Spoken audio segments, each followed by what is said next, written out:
Hi, I'm Dustin Abbott, and I'm here today to do my final review of the new Sigma 85mm f1.4 Art Series lens.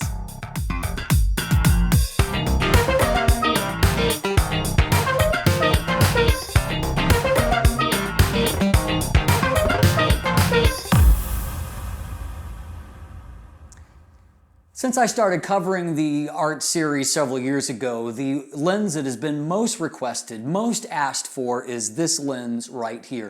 And I can't tell you how many times someone has written me and said, Dustin, when is the 85mm art lens coming? Well, I guess the answer is now. Now, in our first episode, if you haven't seen that, you can look at this here, where I look at the build quality overall and I highlight different aspects of the lens. But of course, the first thing that people are going to notice when they look at this lens is the size itself. It is a big lens. And if you're at all familiar with Sigma's previous generation, 85 f1.4 EX lens, then know that this lens is roughly about 40% larger. It's bigger all around, it's considerably heavier. In fact, it's so heavy that Sigma hasn't really been posting the information on the actual weight, and so I couldn't find it anywhere. I had to put it on a scale, and so when I put it on my scale, I discovered that without caps or hood, it is 1,139 grams. That is 40.18 ounces, and so it's heavy. That puts it almost at Otis level. Otis is around 1,200 grams, and the Zeiss Milvis is a little bit heavier than that. And so it's near tops for weight as an 85mm lens. It's also quite long, as you can see, without the hood attached. It is 4.97 or right under 5 inches long. That's 126.2 millimeters. If you add the hood on, which is the way that you really should shoot with it most of the time, that adds even more length, and it ends up being just right over 7 inches long, or about 180 millimeters, and that is from the front of, that's measuring from the front of the camera to the tip.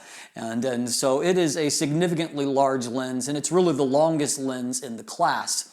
The other thing to note, that like the Zeiss Otis, it has an 86mm front filter thread, and so that's going to be a little bit of a challenge if you've never had to shop for filters that are kind of outside the norm of up to 82 millimeters. You're going to discover that number one, there are fewer manufacturers that make big filters, and also because they're more of a rare item, the price is a little bit steeper on them. Beyond that, of course, at this stage, we're pretty familiar with the Sigma Art Series design language, but I don't want to minimize it. It still remains really some of the nicest design language that's out there for any lens. These are beautiful looking, beautifully made lenses, and you know, brass bayonet mounts, some metal internals, but outside it is you know, it's Sigma's engineered plastics. They call them thermal composite. And so, but it seems to be tough and durable. And one thing I will say for the Sigma engineered plastics or thermal composite, unlike, say, Canon or Nikon, like Canon L-series lenses, to me the Sigma lenses always seem a little bit more metal-ish than what those lenses do. And so I think that they're really beautifully made and constructed. Kind of the standout about the design here is that the focus ring really is huge on this lens, but it's not just huge, it really moves very, very nicely for a autofocusing lens. It has a great manual focus ring and very nice damping and nice kind of even precision in moving it. And it has about 175 degrees of focus throw, which is really a pretty decent amount for an autofocusing lens. And so I think that if you do want to manually focus it, it will do a pretty able job. One other thing that I will note here that I really don't have a definitive answer for is that it does have a rear gasket, and so that's certainly a step in the right direction. That certainly will help to seal the lens somewhat against some kind of dust intrusion there at the mount itself. However, Sigma is making no claims that I can find anywhere of actual weather resistance on this lens. It and the 12-24 are the first Art Series lenses to have a rear gasket, but while I can find literature that does speak of some moisture and dust resistance for the 12-24, I can find nothing of the such for this lens. And so the verdict is still out whether or not Sigma considers this to have any kind of weather resistance. They're not really saying when it comes to that. In our second episode, which you can see here, I broke down the bokeh performance in a lot more detail than what I'm going to be able to do in this review for brevity's sake. But just to highlight a few of the important questions that I've been asked, a lot of people want to know whether or not there is kind of a cat eye or lemon shape along the edges of the frame.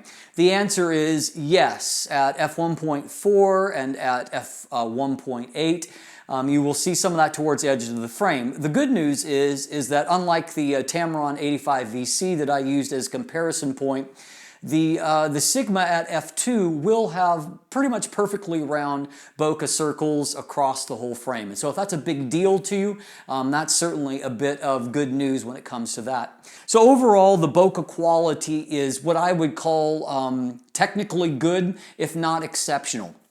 And what I mean by that is that in my opinion, and again, it's all subjective, so your mileage may vary, I find the rendering from the lens to be excellent, but not kind of magical. There's some lenses that there's just something about the way that they render frames that is really, really special. And one of those lenses, frankly, was the Zeiss, or is the Zeiss Otis 85mm f1.4. It just seems like everything you shoot with it looks a little bit better. And I don't find that necessarily true of the bokeh or the overall drawing and rendering from the 85 art, although it does produce fantastic images. In our third episode, we looked at the overall image quality and resolution, and I would recommend that you look at that. Again, it really kind of breaks it all down in detail. I'm just going to hit the high points here when it comes to that. So some real strengths for this lens, and probably the reason for that huge 86mm front element, is that the lens has, number one, it has the lowest vignette, even at f1.4, that I've ever seen from an 85mm lens. So that's really quite exceptional, fantastic, and the light transmission is equally good. It's noticeably at comparative settings to the Tamron lens I compared it to.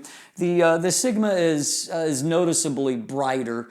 You know, it's not huge, but it's enough that I would say the light transmission probably at most is a T1.5. One thing that I began to highlight in the bokeh episode and then took up also in the image quality is that I've now done even more extensive tests on this lens, and my conclusion is that its focal length is a little bit shy of 85mm. I'm going to guess it's somewhere around 83mm. I first noted that it was shorter when compared to the Tamron, and by the way, it's not focus breathing. Focus breathing is when a lens, it appears to have less than its stated focal length at very close focus distances, and it will show its true focal length at infinity.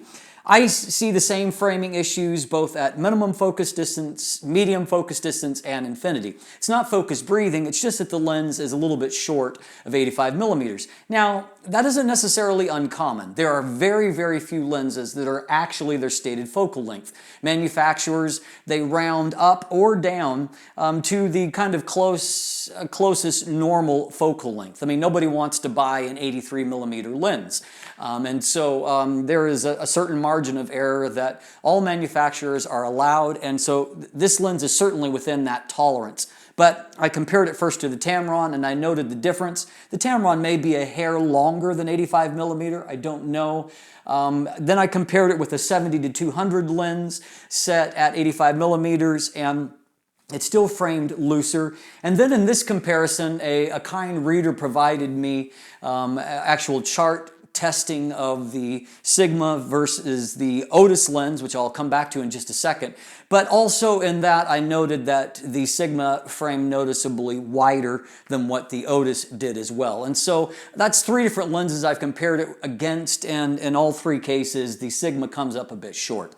For example, when I'm comparing to the Tamron, so people asked me to shoot an outdoor kind of portrait type shot to show the difference. And so if you look at those images here, you'll find that, and of course I have the advantage of being able to look at a pixel level at these, and so I can see some differences. The Sigma is a little bit smoother in the transition zone, and there are a few out of focus areas that are a bit more defocused at f1.4 on the Sigma than they are at f1.8 on the Tamron, which is the maximum aperture of the Tamron. But as you can see at a cursory glance, there really isn't a whole lot of difference in subject isolation on the Sigma as compared to the Tamron. And that really comes down to this difference in focal length. Let's go back to that chart for a moment, comparing with the Otis lens. As I expected from having reviewed the Otis, the Sigma, in terms of its actual raw resolution, is very, very close. As I go across the frame and I examine the two, I don't see a huge difference in resolution. There are points where I'm seeing a little bit stronger resolution from the Otis, but I also noticed a few points in the frame, maybe towards certain edge places, where I felt like the Sigma had a slight advantage. Bottom line is that in terms of pure resolution, the Sigma is very close to resolving as highly as one of the most highly resolving lenses on the planet. But I've already previously mentioned the chromatic aberration. The fact that the Sigma has chromatic aberration in a way that the Otis does not means that while the Sigma is resolving very close to as much information, when you take it out into the real world, which is why I like to do real world shooting, is that I find that the chromatic aberration at wide aperture, it robs the lens of some of its apparent contrast and thus apparent resolution. To put it very simply, the images out of the Otis are going to have more kind of bite or impact at wide apertures. If you correct that chromatic aberration, which you certainly can, and I'll show you a before and after here. But you'll see that in the process of correcting the aberration, you also you lose a little bit of contrast as well. And so, for example, here when we compare that to the Tamron shot in the exact same conditions, the Tamron looks a little bit more sharp or contrasty in terms of the general impression of the image, even though technically the Sigma is the sharper lens of the two. The lens also really shone for me when I was doing portrait work with it. And I had the opportunity to shoot 3 different portrait sessions during my review period, and I really got great results out of that. And when I shot some kind of head-to-head, back-to-back comparisons with the Tamron, which by the way, I do really like the Tamron 85 VC as a portrait lens. But when, again, doing side-by-side comparisons, I noted that the Sigma, it just handled light fall off and some of the subtle nuance of face, skin tones. It handled those a bit better than what the Tamron did. Part of Sigma's press release for this lens is that it had a newly tweaked HSM, that's hypersonic motor, autofocus system that had 1/3 more torque than previous systems. You can definitely tell the lens focuses quickly and quietly, although that's not really the issue that I usually have. But I think that that additional torque is helping the lens to get to the right point and to stick there. And so compared head to head, I found, although the Tamron is a nice quick focusing lens for me, I found that just back to back, the Sigma was a hair faster in both focus and then lock-on speed. And then here when I did kind of comparison where I set up a focus test, I had a nice high contrast target, good lighting on it. And so first I did a test at the center point, and I was very pleased. I shot 10 frames, I would defocus in between, just hit autofocus, boom, capture.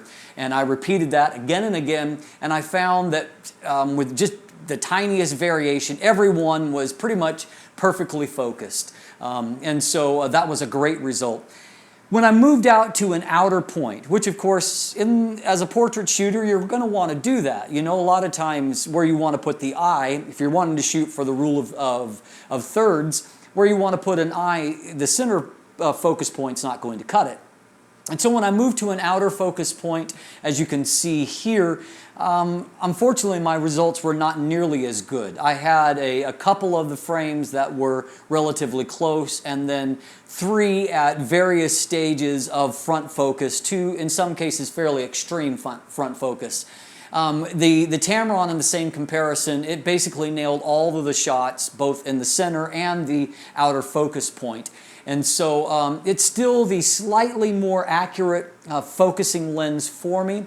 But beyond that, in real world shooting, I got basically none of those just kind of random misses that I have sometimes gotten with Art Series lenses. I would say kind of being aware of that limitation and trying to keep as much as I can in the center focus group on the 5D Mark IV. I strayed out a little bit, but knowing that I was going to have to be careful with my focus in those situations.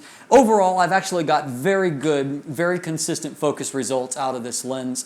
And to be very frank, it's the first one in the Art Series that I've personally tested that I would have no hesitation in using for professional work. And that's really the highest compliment that I can give it. And in fact, I did use it for paying work during the course of my review and was very, very pleased with the focus results that I got.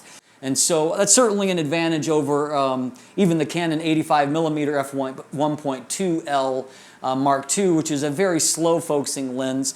It's accurate, but now I think the Sigma is also accurate, but at the same time, it's much quicker to acquire focus. So for those of you that shoot weddings or events, you may find this to be a better option for you. And it produces really nice event photos. So in conclusion, the lens has some flaws, which I've tried to detail and be very honest about. But at the same time, it is providing a ton of resolution with autofocus. And so it makes it a pretty compelling option. It also comes in at what I feel for the amount of lens that you're getting, both, literally and figuratively. It's a lot of lens for the money. I think that in conclusion that maybe the expectations were a little bit too high for this lens. People expected it to be an Otis killer. I don't think it's really an Otis killer, but it's a far more practical lens than the Zeiss Otis is. And while it may not be as special in its overall rendering as that lens, the truth of the matter is you're going to get more in-focus shots simply because this is an autofocus lens, and a lot of people really are not all that great of manual focusers.